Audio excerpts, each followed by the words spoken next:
Il y a les lovers, les cafés rasseurs, les bikers, les frimeurs, les collectionneurs, les taffeurs, les baroudeurs, les voyageurs et ça fait 35 ans qu'ils se retrouvent tous chez April Moto. Faites comme eux, réalisez votre devis sur mesure sur aprilmoto.com. April Moto, l'assurance en plus facile.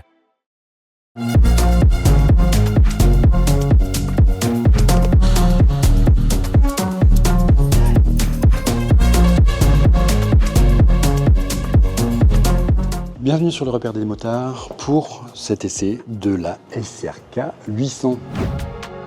Ceux qui l'ont vu se sont peut-être dit tiens, ils ont essayé la nouvelle Z900 et j'étais pas au courant. Au niveau de l'optique, les doutes sont permis, mais une fois qu'on regarde un petit peu ailleurs, on se rend bien compte qu'on n'est pas du tout sur une Kawasaki. Alors les SRK, vous la connaissez peut-être déjà parce que la SRK 800 RR, elle est déjà sortie il y a un an et demi, et c'était donc la sportive à moteur 4 cylindres. Une moto un peu sortie de nulle part, dans une époque où la sportive n'était pas forcément encore aussi courue qu'elle l'est aujourd'hui, surtout avec un look aussi tranché. QJ Motor nous refait le coup aujourd'hui en faisant un roadster à partir de cette sportive-là.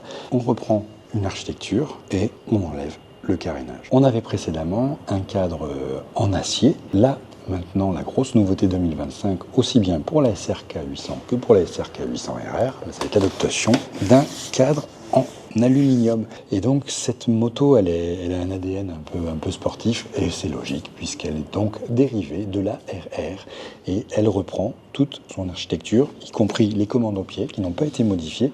Donc ça veut dire qu'on a quand même une ergonomie sportive sur ce roadster et pourtant une position bien droite, des bras plongeants, un cintre assez plat. C'est une moto qui est agréable et qui propose tout ce qu'on a, on va dire, en termes de raffinement cosmétique, esthétique. On est dans une prestation quand même très intéressante, que ce soit en termes de finition ou encore de présentation, surtout pour une moto qui s'affiche à 8 599 €. Bon, évidemment, ça peut paraître beaucoup. 8 599 €, surtout quand on vous dit que QJ Motor, c'est une marque chinoise, on dit « Ah, les Chinois, ils s'embêtent pas, là. Aujourd'hui, ils nous proposent quand même des choses à des tarifs assez élevés. » Étrier de frein, M4.32 de chez Brembo, un freinage avec des durites tressées et du Brembo jusque dans le mètre cylindre. Alors, on n'est pas sur du PR19 ce coup-ci, mais c'est assez valorisant. Les leviers sont un petit peu courts. Comme on le voit là ici, moi je ne peux pas mettre la main en entier et ça s'explique parce que le petit boîtier que vous voyez ici, il prend de la place donc on n'arrive pas à rapprocher la commande jusqu'au bout. Qu'est-ce que c'est que ce nouveau boîtier ici ? C'est le Ride-by-Wire tout simplement. Le Ride-by-Wire il a été adopté cette année sur la SRK 800 RR comme sur la SRK 800. La SRK 800 c'est donc ce nouveau modèle qui bénéficie de toutes les nouveautés et qui arrive comme ça avec le package complet sans avoir à passer par une version intermédiaire. C'est assez marrant, le traitement notamment du cadre alu avec une peinture granuleuse, c'est original parce qu'on généralement quand on met de l'alu, on montre l'aluminium. Ici, non, il y a un traitement de surface qui fait que c'est texturé, c'est plutôt joli, c'est assez intéressant. Même chose pour le pot d'échappement. Si vous le regardez comme ça, vous allez vous dire, ils mettent un acrapovic d'origine. Encore un pot d'échappement de chez QJ Motor, avec une protection thermique de qualité, avec une belle finition, un réservoir métallique d'une contenance d'environ 17 litres. 17,5 litres pour être précis. C'est un réservoir qui est assez fin, on pose facilement pied au sol, une instrumentation de qualité avec un bon affichage, encore une fois un affichage pas forcément gadget, une petite séquence d'initialisation et beaucoup de sobriété sur la présentation, il n'y a qu'une seule présentation de disponible et puis après on va retrouver le contrôle de la pression de pneus et toujours au travers du commodo gauche, flèche haut, flèche bas, totalisateur, trip A, trip B. Chose intéressante, le contrôle de traction qui est disponible avec l'ABS, contrôle de traction simple, pas d'activité sur l'angle, pas de speech marketing pour vous dire qu'on a mis une centrale inertielle 12 axes avec 25 paramètres à régler, c'est du basique, c'est du simple, c'est du efficace, mais par contre c'est de l'optimiser. Et notamment, clac, on appuie quelques secondes sur le bouton et on parvient à désactiver le contrôle de traction. Si on veut désactiver l'ABS, par contre, il faudra passer par le menu. Et là, ça se corse un peu parce que les menus sont complexes. Et donc, ça va poser quelques questions au niveau ergonomie. Ça reste un des points sur lesquels il va falloir progresser sur cette moto-là. Ce qui a progressé, par contre, sur ces motos chinoises, ça va être l'amortissement aussi, le freinage. Ça, on l'a déjà vu. Et la présentation globale. On le sait, les points faibles, généralement, ça va être le freinage, avec un ABS qui n'est pas toujours au top de sa forme, et des freinages qui sont assez particuliers, assez spécifiques, mais surtout la gestion de l'injection. Et bien cette fois-ci, le problème est résolu. Ride-by-wire, 3 modes, standard, rain et sport. Donc ça, ces modes-là, par contre, c'est horripilant, il faut passer par les menus, ça se fait uniquement à l'arrêt, c'est pas acceptable aujourd'hui de ne pas pouvoir choisir très simplement et en roulant un mode de conduite. 778 cm3, 95 chevaux, un moteur 4 cylindres expressif. C'est bien cette moto, on va aller l'essayer. Je vais vous livrer mes impressions en roulant et on se retrouve tout de suite pour la conclusion sur ce même plateau. On retrouve une moto facile, équilibrée, bonne à tout faire en ce sens qu'il n'y a pas vraiment de point fort, il n'y a pas vraiment de point faible. Tout est vraiment très bien équilibré, mais équilibré de sorte que ce soit équilibré vers le haut. On va dire que tous les curseurs sont bien placés en haut des potentiels. Donc, en gros, si c'était une élève appliquée, elle aurait 7 ou 8 sur 10 à peu près partout. Et c'est cet ensemble très cohérent qui fait qu'on a une moto vraiment agréable à emmener. Alors le moteur, il donne toujours l'impression de mouliner. C'est assez amusant. Parce qu'on a toujours envie de passer le rapport supérieur, même quand on est en 6 comme ça, à 4000 tours et à 90 km/h. Alors on se dit, je passerai bien le rapport supérieur, plus rien, on fait non, c'est le dernier, il n'y en a pas plus dans la boîte. Pour ça, parce que c'est une moto qui va être expressive, qui va vibrer, avec un moteur qui ne connaît pas de pause dans la montée en régime. Mais c'est pas pire qu'une Honda en ça. C'est assez intéressant parce que globalement maintenant les 4 cylindres ils ont plutôt tendance à avoir un creux aux alentours de 4500, 5000 tours minute, des fois même avant. Et là, avec ce moteur-là, il n'y a pas ce phénomène et surtout il y a une excellente souplesse. Alors on n'est pas au niveau d'une Z900 par exemple, mais par contre l'ambiance mécanique elle est intéressante, elle est agréable, ça proteste pas.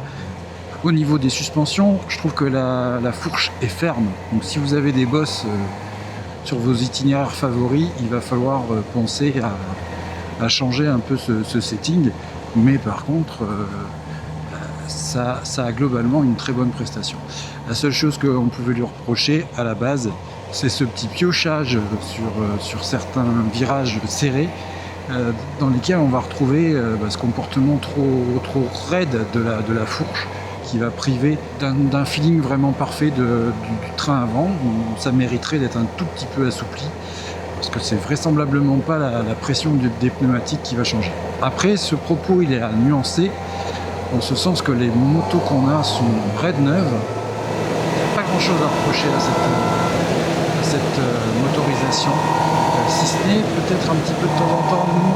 Moi personnellement, là j'ai eu quelques soucis sur un ride-by-wire, mais ça ne veut pas dire que ce soit systématique et que ce soit quelque chose d'obligatoire. Il y a une petite difficulté à redescendre dans les tours. Là, si je coupe, on voit que le contour il reste d'abord là, puis descend très lentement. Mais bon, c'est peut-être plus un problème d'affichage qu'un problème vraiment fonctionnel et structurel. Par contre, il m'est arrivé également d'avoir un souci sur l'accélérateur qui reste bloqué. Ça, c'était plus gênant. En première, on va pousser.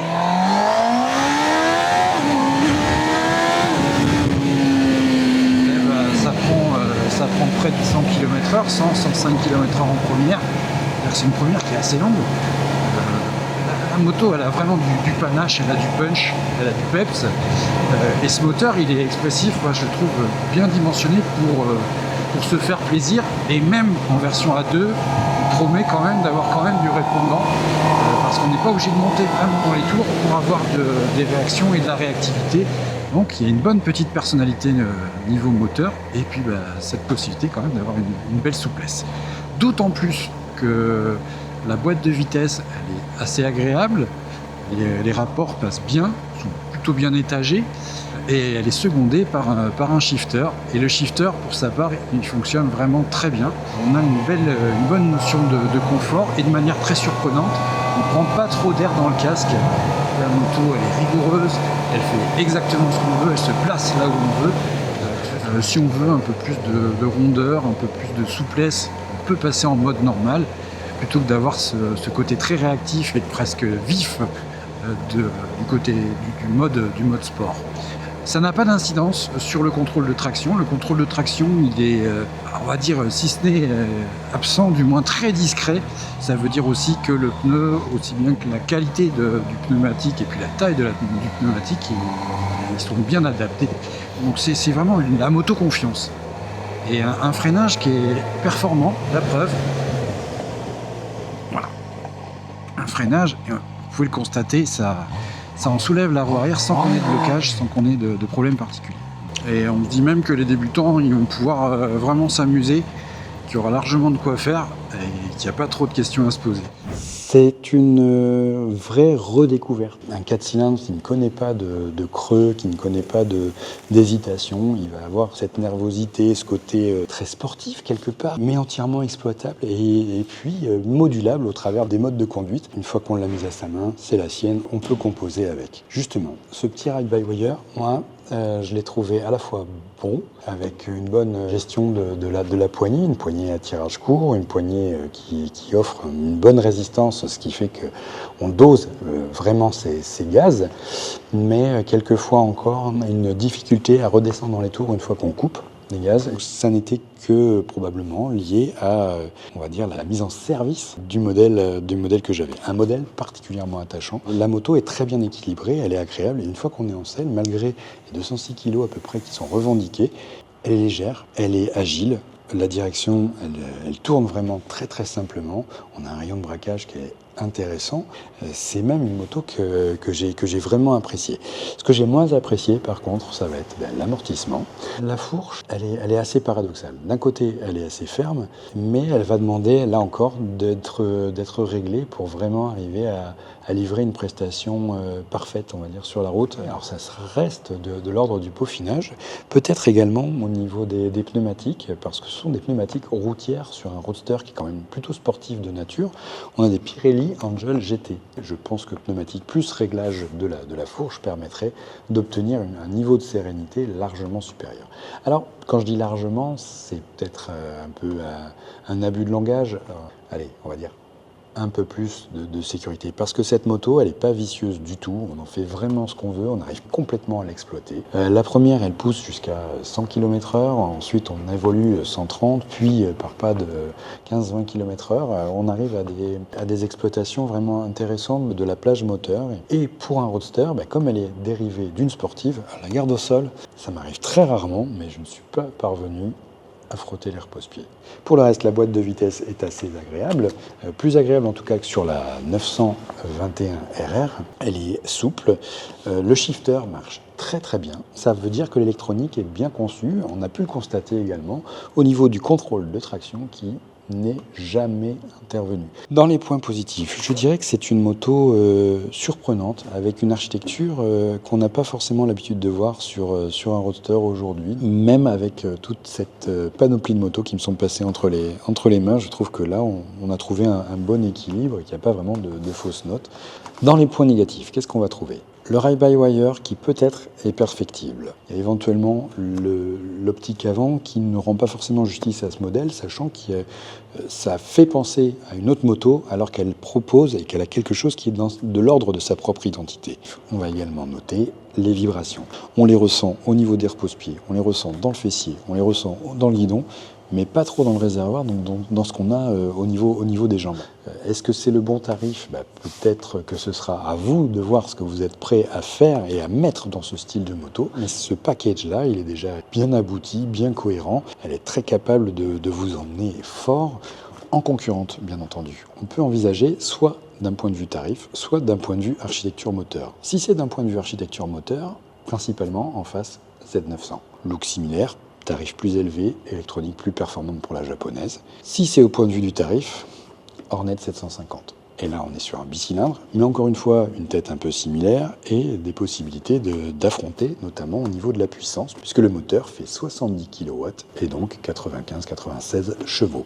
C'est tout pour aujourd'hui. Si cet essai vous a plu, vous pouvez bien entendu souscrire à notre chaîne. Ce sera toujours un plaisir de vous retrouver pour de prochaines aventures.